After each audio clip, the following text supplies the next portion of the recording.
Halo pemirsa setia, kita langsung masuk ke inti cerita yang hari ini benar-benar mengaduk emosi.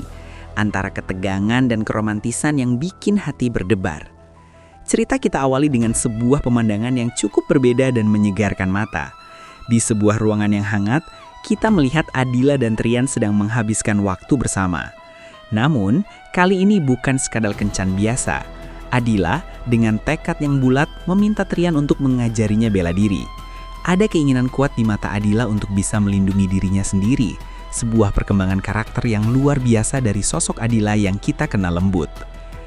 Trian, sebagai suami yang siaga dan penuh kasih, tentu saja menyambut permintaan ini dengan antusias. Kita bisa melihat bagaimana Trian dengan sabar mengajarkan kuda-kuda dasar, cara menangkis dan cara menyerang. Tapi, namanya juga Adila. Fisik mungkin bukan kekuatan utamanya. Terlihat jelas dia agak keberatan. Napasnya terengah-engah dan gerakannya masih kaku. Namun, justru disinilah letak manisnya. Momen latihan yang seharusnya serius, perlahan berubah menjadi momen bonding yang sangat intim. Trian meminta Adila memegang kerahnya, mencoba mempraktikkan teknik bantingan atau kuncian. "Pegang sini aku coba, ini yang pertama ya," kata Trian dengan suara lembut namun tegas. Adila menurut, wajahnya serius, berusaha mencerna setiap instruksi suaminya. Dan, ya ampun pemirsa, siapa sangka latihan bela diri bisa berubah menjadi adegan yang bikin kita semua senyum-senyum sendiri. Trian, dengan segala pesonanya, mulai melancarkan modus halusnya. Alih-alih latihan keras, interaksi fisik mereka justru membawa mereka semakin dekat. Trian menarik Adila, menahan tubuhnya, dan tanpa sadar, atau mungkin memang disengaja oleh semesta, mereka berdua kehilangan keseimbangan dan terjatuh ke atas ranjang. Suasana seketika hening, deru napas mereka terdengar jelas. Posisi mereka begitu dekat, tatapan mata bertemu dalam jarak yang sangat intim. Adila sempat berteriak kecil, "Ah, tolong!" Tapi nadanya bukan ketakutan, melainkan campuran antara kaget dan rasa nyaman yang menjalar. Trian menatap dalam ke mata Adila, dan Adila pun membalas tatapan itu. Ada getaran cinta yang kuat di sana. Tentu saja, adegan ini memancing rasa penasaran terbesar kita semua. Apakah ini saatnya? Apakah malam ini akan menjadi malam bersejarah bagi hubungan suami istri mereka? Chemistry mereka di adegan ini benar-benar bikin baper maksimal. Namun, kita harus menahan napas sejenak dan meninggalkan romantisme Adila dan Trian, karena di sisi lain kota, bahaya sedang mengintai sosok lain. Kita beralih ke Aditya. Malam itu, Aditya sedang mengendari mobilnya sendirian. Suasana jalanan sepi, namun ketenangan itu hancur seketika. Dari kaca spion, terlihat sorot lampu tajam yang mengejarnya. Ada orang-orang tak dikenal yang memburu Aditya. Wajah Aditya berubah pucat, panik menyelimuti dirinya. Dia mencoba memacu kendaraan, tapi para pengejar itu lebih nekat. Tiba-tiba, cit! Sebuah mobil memotong jalur Aditya secara paksa, memaksanya menginjak rem dalam-dalam. Aditya terhenti, jantungnya berpacu cepat. Dia benar-benar terpojok. Siapa orang-orang ini? Apa yang mereka inginkan dari Aditya? Ketegangan di wajah Aditya mengisyaratkan bahwa masalah besar sedang menantinya di luar pintu mobil itu. Konflik tidak berhenti di situ. Kita dibawa masuk ke dalam intrik masa lalu yang kelam antara Rama dan Reno. Ketegangan di antara mereka sudah mencapai titik didih. Rama, yang selama ini terlihat tertekan, akhirnya meledak. Dia sudah muak. Dia sudah lelah terus-menerus diancam dan dikendalikan oleh Reno. Dalam sebuah konfrontasi yang panas, Rama mengeluarkan kartu asnya. Dengan tatapan nyalang penuh amarah, dia mengingatkan Reno tentang sebuah peristiwa fatal. "Gua tuh megang kartu as lo. Kecelakaan 10 tahun yang lalu," teriak Rama. Ini adalah plot twist yang besar.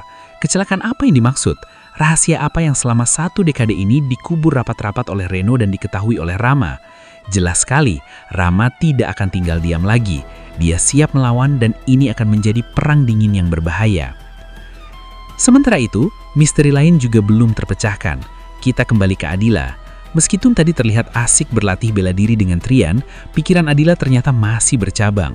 Ada satu nama tempat yang terus menghantui pikirannya, yaitu Gang Tomat. Entah petunjuk apa yang Adila temukan sebelumnya, tapi rasa penasarannya belum tuntas. Dia merasa ada jawaban besar yang tersembunyi di lokasi bernama Gang Tomat itu. "Kita harus ke sana lagi sih, Mut, sampai aku dapat jawabannya," ucap Adila dengan nada bicara yang penuh determinasi. Ini menunjukkan bahwa Adila tidak akan menyerah. Dia akan kembali menelusuri jejak misterius di Gang Tomat. Meskipun dia tahu risiko apa yang mungkin menunggunya di sana, kita hanya bisa berharap Adila berhati-hati karena musuh ada di mana-mana. Dan bicara soal musuh dan strategi, kita masuk ke adegan yang paling menegangkan di episode kali ini. Trian dan Bimo sedang melancarkan misi rahasia. Kerjasama antara Trian dan Bimo terlihat sangat solid. Mereka punya target, sebuah ruangan yang menyimpan data penting. Rencananya tersusun rapi. Dia sudah mulai bergerak ya. Kode itu terucap. Trian memberikan instruksi pada Bimo. Kamu alihkan perhatian mereka, jadi saya bisa masuk situ. Bimo pun menjalankan perannya dengan perfect, memancing keributan atau mengalihkan fokus penjaga, memberikan celah sempit bagi Trian untuk menyelinap. Dengan langkah hati-hati dan napas tertahan, Trian berhasil masuk ke ruangan target.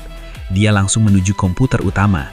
Jari jemarinya menari di atas keyboard, matanya menatap layar dengan tajam, mencari file atau bukti yang bisa menjatuhkan lawan-lawannya.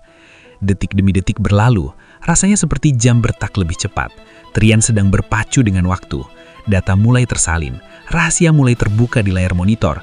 Kita sebagai penonton ikut merasakan keringat dingin Trian. Sedikit lagi, dia akan mendapatkan apa yang dia cari. Tapi, tiba-tiba, suara langkah kaki terdengar mendekat. Gagang pintu ruangan itu bergerak perlahan. Klik, pintu mulai terbuka. Jantung kita seolah berhenti berdetak. Ada seseorang yang masuk ke ruangan itu tepat saat Trian masih di depan komputer. Siapa itu?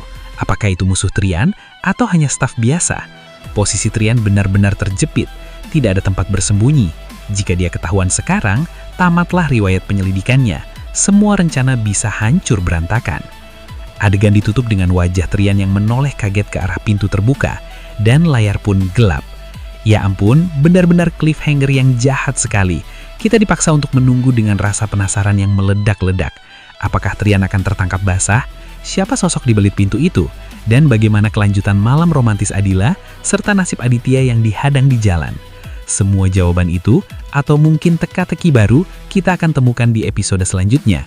Sungguh alur cerita yang tidak bisa ditebak. Terima kasih banyak untuk kalian, para pemirsa setia yang sudah menyimak alur cerita Beri Cinta Waktu hari ini. Jangan lupa untuk terus saksikan kelanjutannya, karena konflik semakin memanas dan rahasia masa lalu mulai terungkap satu persatu. Bye-bye.